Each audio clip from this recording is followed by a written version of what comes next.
ત્યારે નાની નાની વાતમાં ઝઘડા, કંકાસ, કલેશ, નાની નાની વાતમાં. બોમ્બેમાં એક દંપતી રહેતા હતા, પતિ પત્ની ને નાના નાના બાળકો. એમાં એક દિવસ પત્નીએ કઢી બનાવી છે બપોરે સારામાં સારી, અને ઘણી વાર બની જતું હોય. હારામાં હારી કઢી બનાવી, પતિએ ખાધી. પછી જેમાં પછી કે કઢી બહુ હારી બની છે, તું એક કામ કરજે, થોડીક મારી હાટું રાખજે, સાંજે ઓફિસેથી આવીને ખાઈશ. પત્ની કે કાંઈ વાંધો નહીં.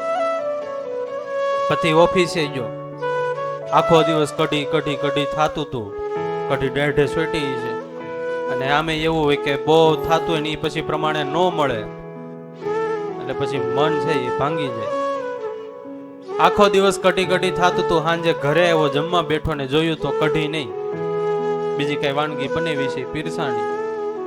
અને આને પત્નીને કીધું કઢી ક્યાં?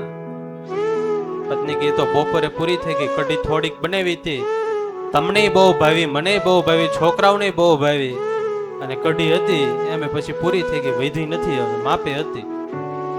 અને આ પતિનો મગજ જો 9મા માળેથી પત્નીને હેઠે નાખી દીધા ધક્કો મારી.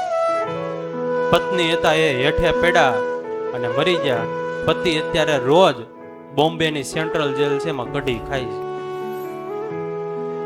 2 દિવસ ખાલી ખમી ગયો તો પત્ની પાછી બનાવી દેત ને કઢી. પણ નાની નાની વાતો